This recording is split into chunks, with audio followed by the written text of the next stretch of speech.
Good evening, Paul. Thank you for sitting down with us. Um, a lot of supporters obviously would like an update, and I know that you're keen to give one. So we'll let you have an opening statement, and then we'll get straight into some of the fan questions. Yeah, evening Ben, and evening to the Terrace faithful. Hope you're all enjoying the summer. Yeah, I just we spoke last week.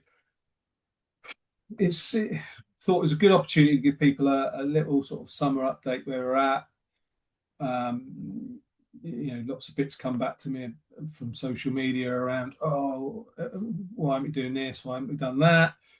We're not signing anybody. Nothing seems to be happening, and actually, it's quite the opposite. Lots and lots is happening. It's just I think it's the 5th of June today. Yes, we're back in pre-season training in 3 weeks' time. By the time we get there, we'll be 75-80% done with our business. We're a bit further down the line now than the public, but there are some very good reasons why one or two things haven't been made public yet and won't be for a little bit, because there's some tidying up to do. There's lots and lots of things going on, lots of positive things. Been at the ground today myself to see the pitch. The pitch looks brilliant. It looks better than it's done for a couple of years. The guys have come in and done a rejuvenation of that.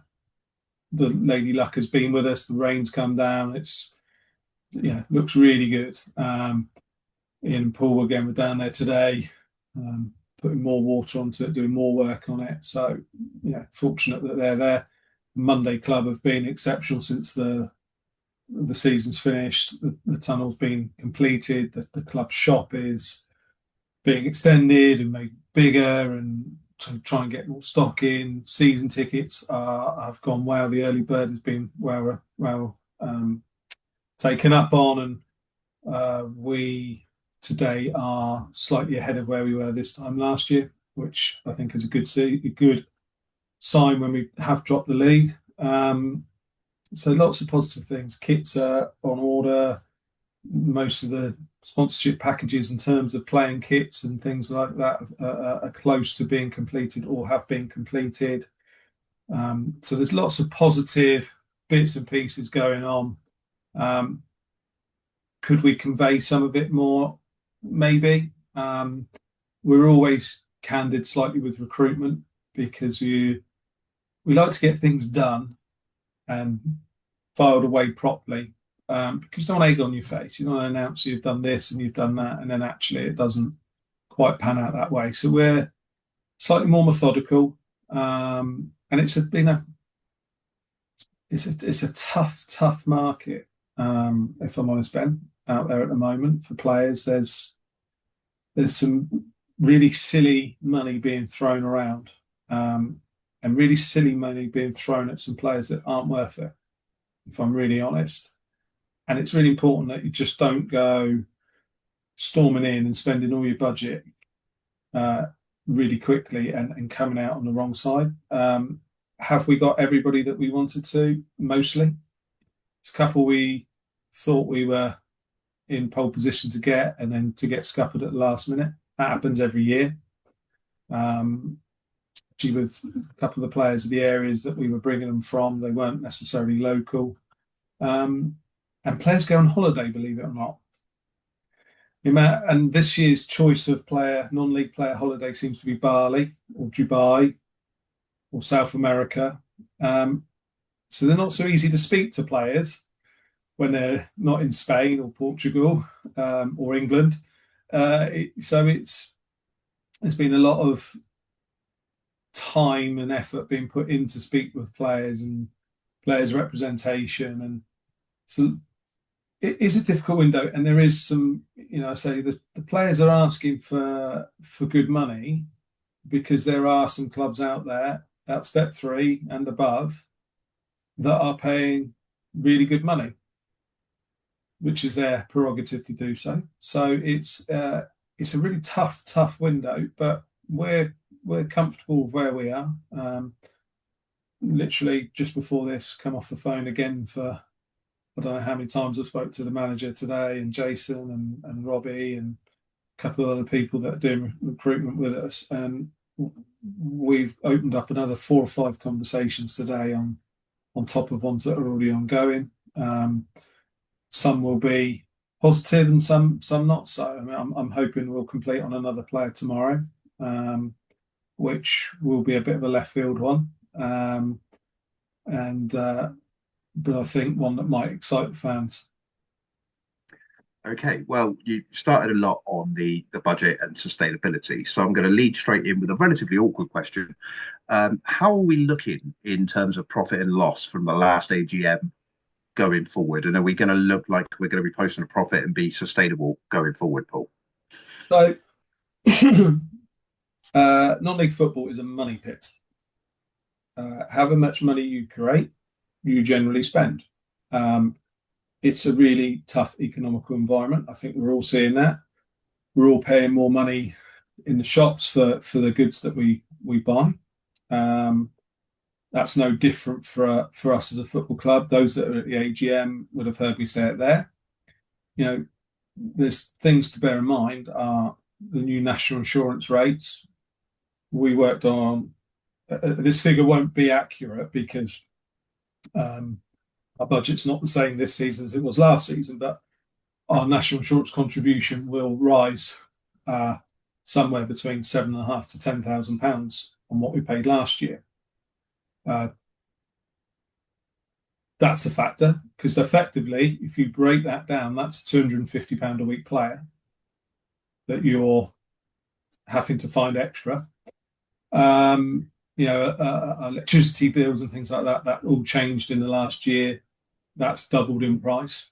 The good things are, though, as a board, we didn't have a choice last year. We had to spend megas amounts of money on the ground. We didn't have a choice, so the ground didn't stay open. And some of that's really galling for me because we put in this extra officials changing room because you needed that for ground criteria. It didn't get used once last season, but it cost us £15,000 to put in.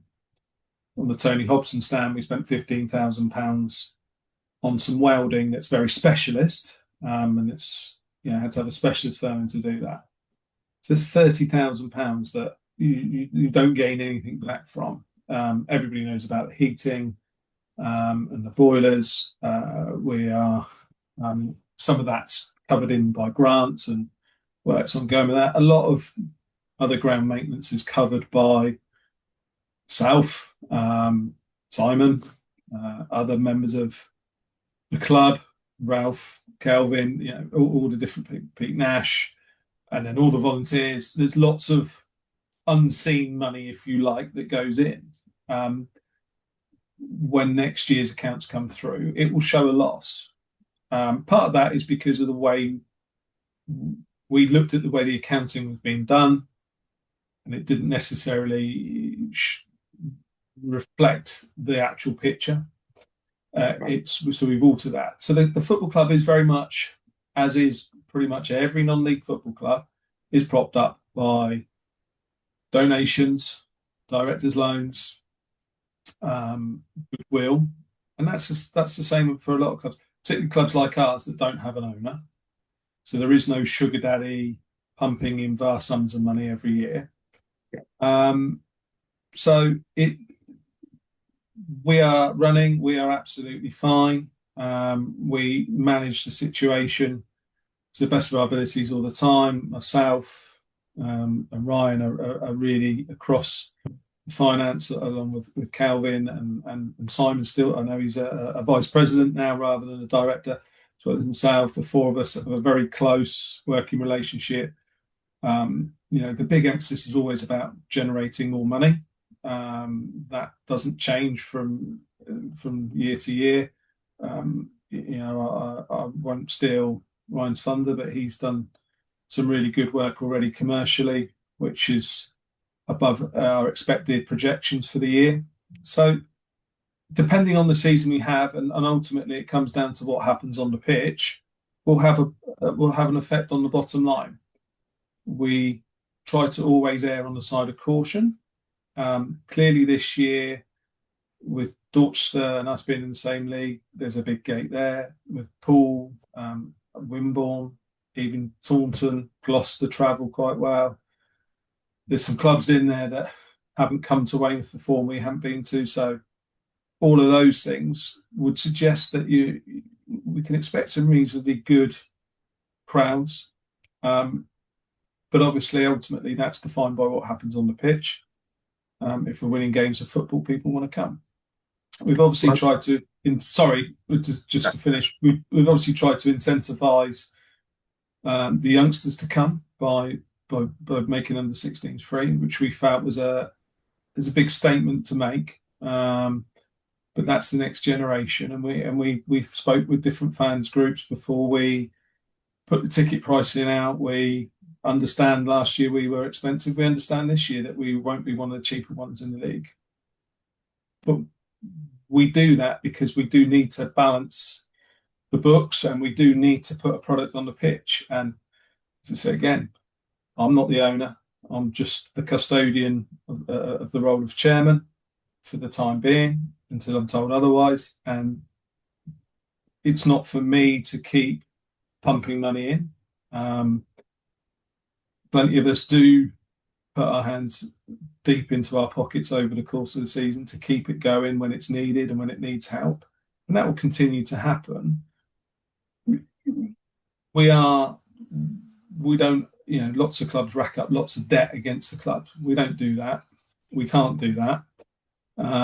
So our living within our means has been the phrase used before. We absolutely try to do that to the best of our abilities. Sometimes we really stretch ourselves, but every risk that we take is a calculated risk, and we know the pitfalls, and we know as directly the pitfall is that we carry the can at the end of it. So yeah, it's never straightforward, particularly at Weymouth because of the way it's set up.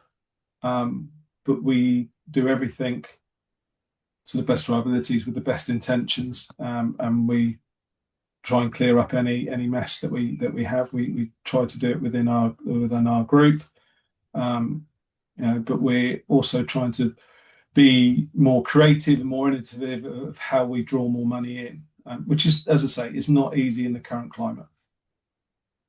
Well, you touched about the gate money and everything, and a lot depending on what happens on the pitch this coming season.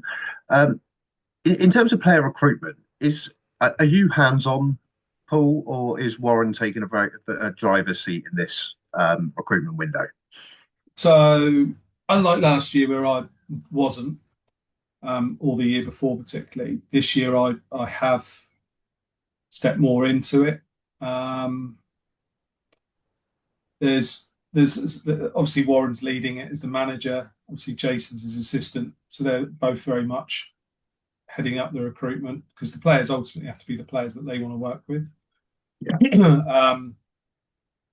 So Robbie Blake is on the coaching team as well, so he plays a role within it because he's previous managerial experience at the level as well, although be it in the Ishmael side of things. But again, another vastly experienced guy. I've re-engaged with some guys that helped me previously with recruitment, and they've been helping in the background as well. And we just have daily conversations. Obviously, towards the end of the season, when we knew we were going down, we were watching a lot of Step 3 football across the south, not just necessarily the Southern Prem, looking at different players. Lots of players get put to you. As I say at the start, we've had humongous amounts of conversations, countless miles in the car, sat in countless service stations, countless hotels. Some have been worth it, some haven't. It's not a straightforward process. Well, I say it's not a straightforward process anymore of picking the phone up, having a conversation with a player, and that's it. One or two players it is. There's been one or two players we've dealt with this summer that, and I include Ruben Reid in this, who was just an absolute dream to deal with. You were talking to a proper adult who knew what they wanted, knew exactly what their expectations were. We put the deal together with Ruben, one that worked for both parties, and just had sensible conversations about where it needed to go. we've also had the flip side of that, where we've just had people ask for extortionate amounts of money, then not want to train, then want to come down on the night before the game and stay. Just unrealistic for the level. Players that we've been asked, obviously there's compensation packages around players as well, who are under 24. So there's been some players that we've gone and spoken to that thought they were weren't going to be retained, suddenly found they were being retained. So you've still gone and had a chat with those clubs, and the clubs are being unrealistic. I've heard that a lot. That's not really affected us because we haven't gone down that route. But there's been a couple of players locally that had massive price tags put over their head, which are just unrealistic. So as I said, we're actually at 11 players signed. That's where we actually are, although they're not all announced. There's 2, I think we've announced 9 now, I think. There's 2 more. They won't be announced just yet because there's some tidying up to do on both players. One is a loan player, so his professional club are on holiday, funnily enough. But we have it in writing that he'll be coming. Another one is still on holiday, so we can't actually sign anything with him until he gets back off holiday. Actually, probably by this time tomorrow night we'll be at 12. I have a meeting with a player tomorrow, which is, as I say, I think the fans will like. Mind them of a previous player that we've had. Quite exciting. He will. If it comes off, I've got a really good vibe about him. I think he could become a star at Weymouth, like some players have. I hope he has, because I've just built him up, and we'll both end up with egg on our face. But player I've tracked for a few years, to be fair. His representative is somebody that I deal with, and he said actually this could all come together now. His job's changed, and he's actually now somebody that's attainable for us. So we're hoping on that one tomorrow. We've got several other conversations planned for the weekend. So we're 11 in. We'd like to come back to pre-season at the end of the month, probably with 14 done. And then we've invited in, I think, 6 or 7 for pre-season, and we've invited in players with a genuine interest in.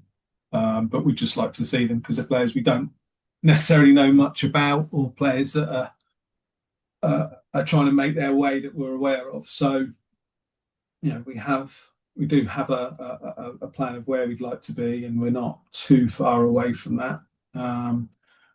Quite pleased with what we've done so far. I think it was important to keep a good core of the players that we had, which we've done. There's no, it would be lying if I said we hadn't hoped that we might have kept one of Jordan or Charlie, but when they have the opportunity to play at step 2 and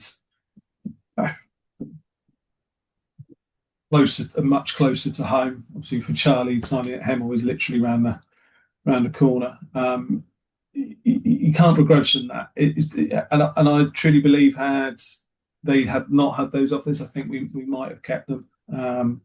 But we haven't, so we move on. Mal Linton has signed a Step 2 club. They haven't announced it yet, so I won't. Again, it's closer to home for him. So I don't begrudge players who get the opportunity to do that. I think particularly in Jordan's case, you want every supporter, player, and manager's Player of the Year awards.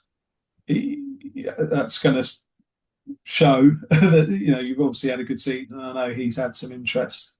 So we wish every player that's left the very best, because you never know when your paths will cross again. But we are pleased. We've kept a good solid core, and not only that, we kept a good solid core of players that you talk to Brandon, you talk to Kelvin, you talk to Jake and Bear. the football club means a lot to them. Actually, they don't want to go and play anywhere else. They don't. This is their club, and they're hell bent on trying. As we all are, trying to get back to the National South. I really like that with Oakley. When I spoke with Oakley, it just wanted to play for Weymouth. Kind of the financial side of it was really secondary. It was really about wanting to play for his hometown club. And I think that's something we have missed maybe over the last couple of years, a couple of more of the local ones. Tom Hewlett, when you spoke to him, he's a bit different from the other forwards that we've got. He's still young. There's something we think we can see something in him that we can bring out of him. And we've done that previously with other forwards that we've had here that come here, not necessarily massive track records of scoring goals, but we've been able to push them on and help them. And we think with Tom that might, and Tom's really excited to get the chance to learn and play with Ruben Reid. And Ruben will be important for that. He was keen to come here. He's had a good relationship with Warren that, sort of, I think they've been waiting to work together, if I'm honest. That was definitely help. So it's a good solid group. Where it come out, I don't know. I can't answer that. We should be the right end of the table. That's our aspiration. That will be everybody else's aspiration in the league as well. And as I say, there's some fairly hefty money being thrown around by other clubs in our league. But that doesn't always mean that you get promoted or win leagues. That just means you've spent a lot of money. You can spend a lot of money, but you've got to spend it well. But we're reasonably comfortable where we are at the moment, and hopefully by this time next week we'll be a bit more comfortable. I would just say to fans, just be patient. I know it's boring. There's not a lot going on, so it's like everyone else is releasing lots of players. Well, they might be. They're not really released many more than us, or as many of us in a lot of cases. Don't take that silence as we're all sat on the beach having a jolly nice summer, just hoping it's all going to come together at the last minute, because that's really not the case. As I say, I think I've bought countless cups of coffee and done a couple of thousand miles easily since the season ended. I can vouch that Warren's done the same, and been back to charging the phone up 2 or 3 times a day because it just doesn't stop ringing, and not doing anything really in my own business because you're just constantly on the lookout. So it takes time to pull squads together, and invariably squads that you start the season with, you don't always end the season with, for better, for worse. But it's coming together in the right direction, and we're comfortable where we're at the moment. Well, that brings us on to one of the bugbears, one of the revelations towards the back end of last season about the training facilities. Is that something that we've sorted going into the summer, that you've managed to sort out? Are we training? And if so, how often? So so this thing of we didn't train last season, we did train. We trained at Camford School. Wasn't it a hybrid training though, in 2 different locations? So if we go back to last summer, we trained at Camford School for the whole of pre-season. Then we moved to Ganger Farm for winter training. The problem we were having there was that we'd had to train on a Monday night and a Thursday night. Monday night's not really conducive to training. When you generally play on a Tuesday night, you've travelled on Saturday. So Mark at the time looked at what his options were. The only real option, because it is so difficult to find venues to train in, was he could put half a group together in Beaconsfield at 6 p.m. and we could train at Wimborne at 6 p.m. So when you think about people like Charlie and Jordan, Leo Hamlin, Ben Greenwood, Mal Linton, all of those, they had no way of getting to Wimborne to train at 6 o'clock. Couldn't do it because of their jobs. So they chose to split the group like that. Did it work? No, it didn't work. Was the intention right? Yeah, you could follow it, trying to do. It didn't work. I mean, you don't train that often on a Tuesday anyway, because of the amount of games you play. Yeah. So it wasn't ideal. The problem with the Thursday at Ganger is, so they would come in at 8 o'clock. They would have a analysis suite that they could use, and then balls would be rolled, and then they would come on and have from 9 till 10 to train, which is not really ideal. You could do with the maximum amount of contact time you can get. It's not easy to do it. And sometimes, again, if you've played on a Tuesday night and you've had a long journey on a Tuesday night and you're in a period, if you cast one back to January, I think January we played, 8 games in the month? Yeah. Yeah. Do you gain by I'm not saying you shouldn't train. What do you necessarily gain by playing Saturday, Tuesday, training Thursday, playing Saturday, Tuesday, training Thursday? You don't necessarily gain a lot, because you are asking people to travel again. Sometimes the rest is as important as the training, because you're not really going to get fitter in January, particularly if you're playing 2 games a week. It's about recovery. These players at these levels now, they look after themselves a lot better. You know, I can remember first coming to the club, you get, admittedly, not many. They were quite good then, but 15 years ago, I can remember a couple of players coming back and they clearly enjoyed their summer. And I know that's a bit pot kettle black from me, but they clearly enjoyed their summer. Players don't do that now. I mean, I attended the first night of pre-season last year, and I was quite blown away by the condition of players already in. So they did train. Towards the end of the season, once we were relegated, but you know what? It's more important to go and watch games on a Tuesday night, where we were going to be this season. It's more important to go to Poole and Dorchester and Wimborne and Sholing and Totton and all those places where they're game. More important to see what was happening there and understand the level that we were going to go into than it was to train, because we're not going to gain anything by training, not once you're relegated. So you are, once you're relegated, you are just getting to the end of the season. And that was a feel around the whole place. Everybody was just waiting to get to the end of the season. This season we are pre-season training. We have one, and I'm slightly hesitant to give them away because I don't want everyone to know what our plans are, if I'm brutally honest. But we have one venue for pre-season. Yeah. I'm really pleased to say we'll be going back to Blandford on a Tuesday night. I've been able to broker a deal with them. The guys there have been brilliant. Does help that they're personal friends of mine as well, and we've been able to come to an arrangement, or I've been able to come to an arrangement with them that suits both parties. So that gives us a good solid base to come away from. And we have another venue for Thursday nights, which I can't say at the moment where it is because another club's being manoeuvred to allow us in. So this season we will be training Tuesdays and Thursday nights. And again, as I say, if we've done a travel on a Tuesday night, the manager may decide that he doesn't want to train on a Thursday night, that the players are better off in the gym, swimming, recovery. Yeah. So yes, we are in training. We go back training at the end of June. I think we've got about 4 sessions before we go to Portland.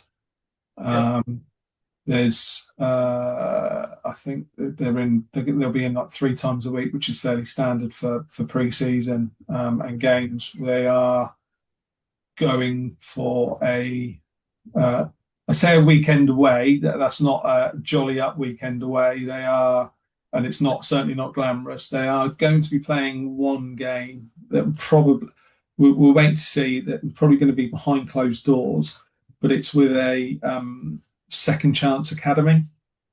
So it's a lot of like young pros that have been released, and that's through a link of Warrens. To be fair, so it's an opportunity for us to go and see some players and play a friendly that will be meaningful, because you've got players there that will be on show. There'll be other scouts and things there from other clubs that are invited, but these are lads that are coming out of professional football looking to go back in. Obviously, not every player goes back in, and some end up at with clubs like us. So we're going to do that one as well. As playing the other friendlies we've got. I know there's a clamour for what we've obviously announced. We've got Bognor at home. There are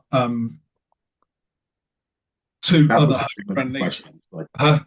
That was going to be my next question. Yeah, So there are two more home friendlies, and forgive me, I can't say who they are yet, because we are dotting the i's and crossing the t's on one of them. It won't come as a surprise when it comes through, I think, as long as it still does, fingers crossed. And the other one is a professional club, but they currently don't have a manager, so people might be able to go and work out who that is. So they don't want to commit. That pre-season has been difficult with games. We've promised quite a lot that we've been let down on, which is frustrating, particularly for Warren, because he's been let down by people that he didn't expect to be let down. But you get it. I mean, a lot of the professional clubs tend to go abroad now. Even a lot of Bournemouth under-21s go abroad. Southampton 21, they go on tour as well. It's not just the first teams anymore. So it's difficult to pick up fixtures. It's not like the good old days of Southampton would come down every year and you'd get them. They just don't now. It tends to be if you know someone and they do you a favour. So it's not as easy as it used to be. But we will end up with 3 home friendlies. As soon as we can confirm them, the other 2 we will. It's nice to be going back up to Portland. Yeah. I know that's always a popular one with the fans. Warren was keen to do that this year as well. I spoke with Kyle on the phone, and it needed to be early for us. Westbury it's just a chance to go somewhere different. It's also quite accessible for the players. It's also quite accessible for the fans because I think you can get there on the train. It's just be nice to go somewhere else as well. And as I say, there's one other. It may be that it's behind closed doors. It might not be.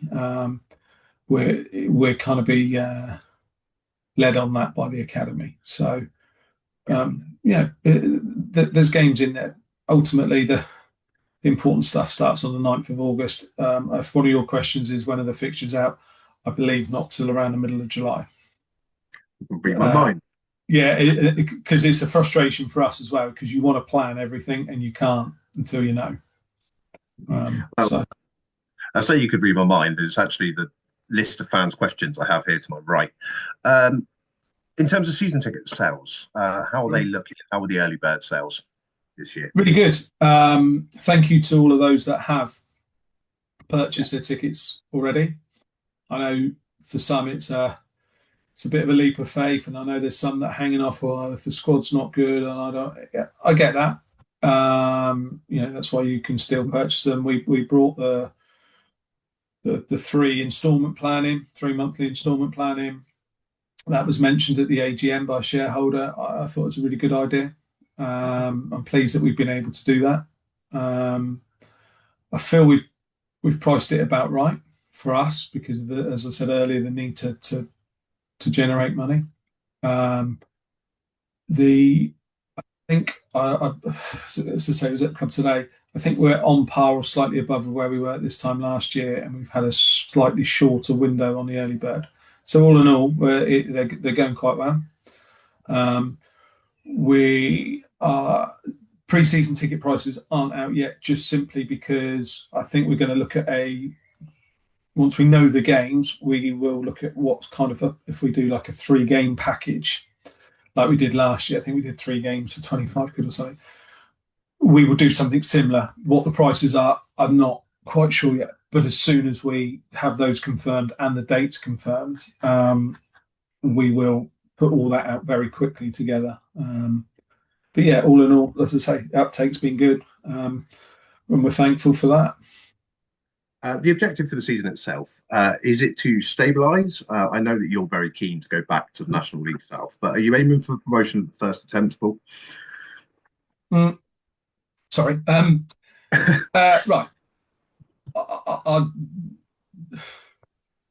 manager would probably kill me for this. I'm only interested in getting promoted. That's the answer. Okay. And do you know what? I've always said this, right? Whatever level of football I played at, which wasn't particularly high level, or whichever clubs I've coached at, been assistant manager, director of football, vice chairman, chairman. You go into the season, you should always go into the season wanting to win the league. Because if you're not, why are you doing it? Because this notion that, whatever level of football you play to win. And I'm fed up of not winning. As much as any of the supporters are fed up of not winning, I am as equally sick of not winning games of football as any of you are. Because, believe it or not, I am human. I do want us to do well. I don't want us to be in the Southern Prem. Not that there's anything wrong with the teams or the clubs that are in it. That's not meant in any disparaging or disrespectful way. But I didn't work really hard for 9 years to get us to the National League, to be in year 15 back where I started. Didn't come here to do that. And I have no desire to be here now. So that's where I stand. I can't speak for anybody else, but I am hell-bent on trying to get back there. I'm not hell-bent on doing it to the detriment of the fact that, below everything we've got, trying to do it. Because I can't do that either. I have a responsibility to the shareholders to ensure that we still have a football club. Yeah. People don't like hearing that, but that's the truth. It's not my money that we're playing with, or some of it is, but it's generally the shareholders' money, or the season ticket holders, or the person that comes in and buys one ticket. But I do not want to be in the Southern Prem. I want to be in the National South, because that's where I believe we should have been. And I am as angry and as annoyed as anybody else that we got relegated last season, because I don't think we should have done for 1 minute. And I think we badly let ourselves down. Is that clear enough? I believe so, yeah. I mean, I'm glad you said that publicly, to be honest, because we speak fairly often, and I know how much this relegation has hurt you personally, Paul. I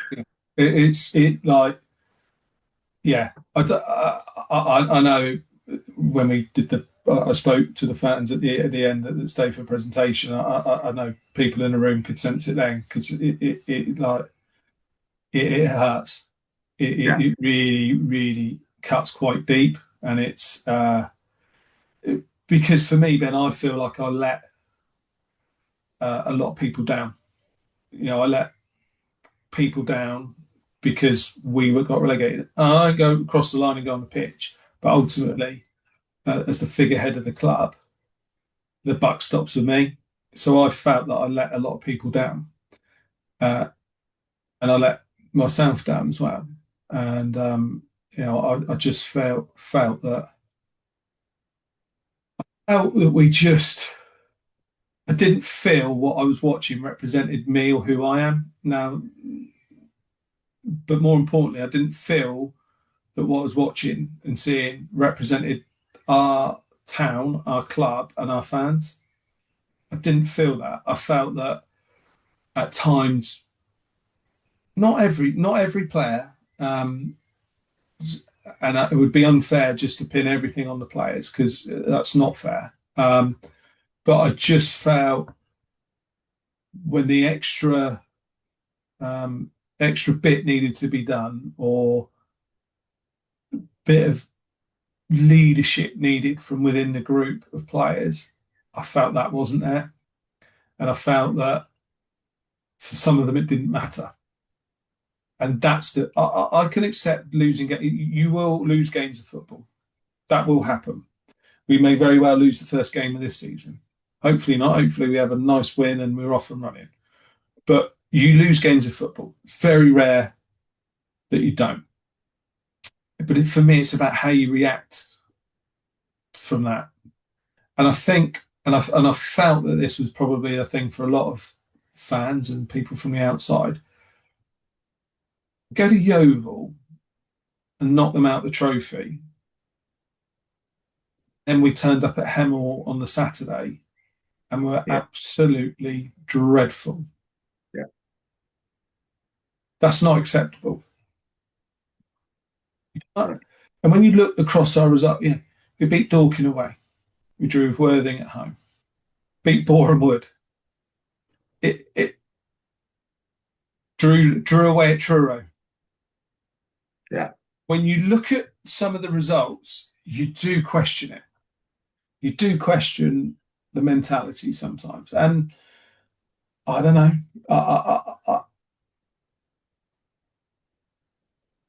So that probably takes back. Did we recruit the right players? Well, clearly we didn't because we went down. But yeah, recruitment isn't always that easy. But yeah, yeah, I'm still upset about it now. You can probably tell. Yeah, it's as I say, it's the only thing I would say on all of this. Probably going to write any opposition fans watch this now. Probably be gunning for me. The only thing I would say is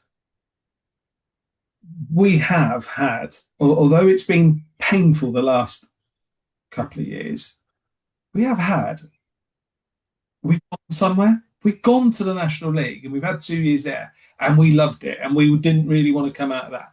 We couldn't afford to stay in the National League. We just couldn't do it. The football got there, but behind the business side of the club wasn't there to do it. We learnt a lot of lessons from there, or at least I hope we have.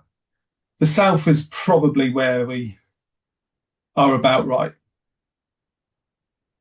But we should have stayed there. We should still be there now, in my opinion. And I think we were good enough to do that last season. But we're not. So we've got to start again. But at least we've done that. At least we've gone to the promised land, I guess, of non-league, the National League. At least we've gone in the National South and got promoted out of it. And okay, we've got relegated out of it. But when I come back and look in the Southern Prem now, and that for all the new teams there's some familiar faces that in the time we've been gone and gone on that journey, which has had massive highs and massive lows, haven't gone anywhere. Would I have rathered that? Would I have rather just sat in the Southern League for another 5 years? Would you? No, but I do think it's difficult to look with that point of view when we've had seasons like we've had over the past few years, and it's been. Listen, I agree, and it's looking for small Yeah. of light, but yeah. Don't get me wrong. I love the optimism. I love that you can find think, the little pearl, but I think after relegation for essentially 4 years, it's start to, like, as you said earlier, it's time to start winning football matches again. I think. Yeah, it has. I feel like it's war of attrition at the moment, isn't it, for everybody? You got to go because we're fans. We got to go because it's our club. Yeah. We really want to go. Well, because we're fans, and you do, and you support through the thick and the thin.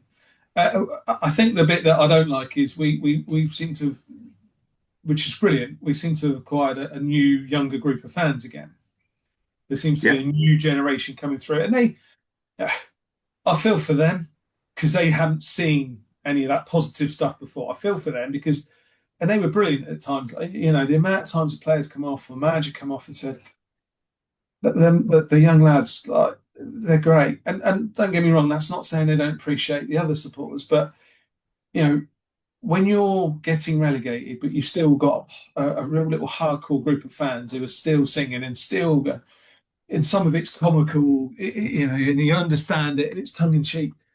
But that's what's making you go, we got to get this right for them. Got to get it right for everyone, but we owe these ones that haven't yet seen what that play. You've been there enough, Ben, and I've been there. You've had some absolutely brilliant nights there. Like, when I sell it to players, I'm talking to players, like, you wait till you play there on a Tuesday night, a cold Tuesday night, and the atmosphere is crackling and we're going, wow, you wait, because it's brilliant. It does. And that's what we need to get back to. Well, we'll finish with a couple of ground improvement questions, basically, because I know we started with that, so we'll come full circle. What are the chances of us installing an artificial surface? Are there any plans to get an LED scoreboard? And are there any plans to improve the facilities at the back of the Tony Hobson stand? There we go. Right. So the for artificial pitch, never say never. I will say, I will just interject here and say that I'm personally not a fan of them, as you know, but if it's the way forward, it's the way forward. It fortunate we have a grounds team now that do it for nothing. Very fortunate. Like we have a lot of people that do a lot of things for nothing. It still costs around £12,000 a year to maintain, oversee, and look after. And we're very fortunate we don't pay wages, I suppose, on top of that. I like football played on grass, like you. We've had this conversation. From a business point of view, we have to consider it. Yeah. Because of the things we've talked about with training, we have to consider it. Because obviously we have bills, training bills. Would we have those bills if we had our own pitch, 3G pitch, and could train at Weymouth? Then no, we wouldn't. Though I would argue, and I think Haven't do this very well. Haven's model is they actually train in the J because they can generate that much money off the pitch in the evening. It actually makes more sense for them to train in the daytime, which is interesting. So can never say never. It has to be looked at. We have done some case studies on it. We have looked at the pros and the cons, and it's I mean, you need a chunk of money for any grants that are out there. You still need a chunk of money to start with. So I wouldn't say no, but it would take some time. I certainly can't see it. I certainly can't see one in the next 2 years, if I'm honest. Okay. And the LED scoreboard? LED scoreboard. It's talked to Ryan about that one, and his commercial dream is to have this LED scoreboard. I know he's had conversations left, right, and centre. He's trying to find, and I listen. I understand it because you can generate income off of them through advertising. Yeah. I would love one. I think the ground would be better with one. So I think if we can fund one, and there are grants for things like that, but again, you have to find 30% of it. I know he's spoken to a couple of companies about it. So potentially, if we can, why not?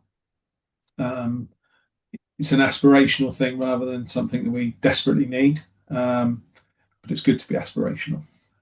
Absolutely. And what was the last thing, mate? And the last one was, are there any plans to improve the facilities in the Tony Hobson stand? Apparently, land at the back. Yeah. Well, it says here the part of the ground has hardly changed since it was built and needs an upgrade. Okay. Well, we did flatten it and do some work out the back there to make it usable. So any kind of construction work that we've done there would need planning permission, and that's an expensive project to undertake.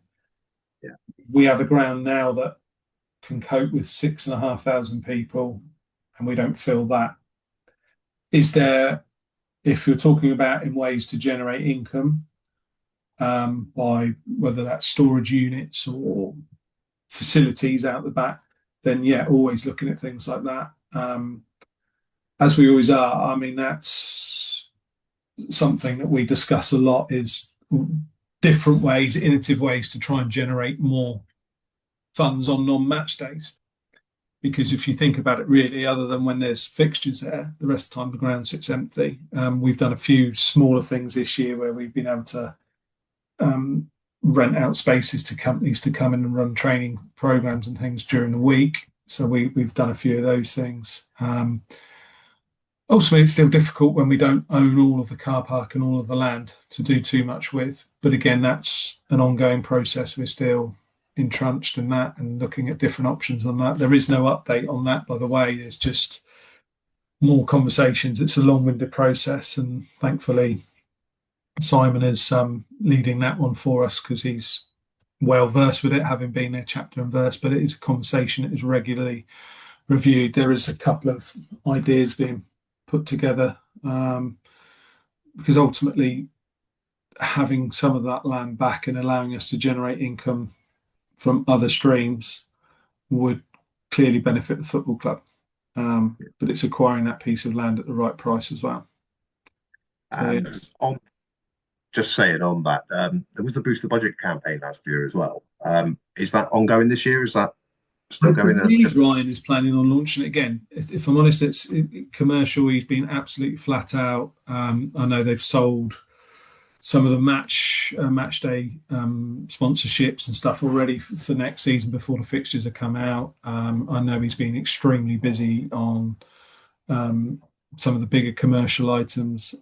As I touched at the start, I think he's done most of the kit now and some renewals and bits and pieces. But I would be surprised if he didn't. I mean, that was great last year. It did help. It did help with loan players, but being able to bring in extra bodies when we needed to. So it was a good initiative, and I thank everybody that was good enough to donate to that. And yeah, I would be surprised if he's not planning on running it again. I would implore him to run it again. Excellent. Well, in terms of the fans' questions, I've run out. So unless there's anything that you want to say as a sort of passing message to the supporters, watching Vieira. No, I think we've covered a lot there, and thank you for you taking your time out tonight to do this. Again, volunteer giving up their time. It's great, and I think please stay patient. Just Rome wasn't built in a day. Yada yada yada. All of those things I could say, but it's true. It'll take a bit of time to get it all together. We're not as far away as I think some people think, or maybe even hope. We're getting there. We're back in a few weeks to start pre-season training. We look forward to seeing as many of you as possible at Portland, where we can play guess the try list and get our phones out and try and work out who they are. As I say, we've got 4 or 5 that are invited in, possibly another one yet as well.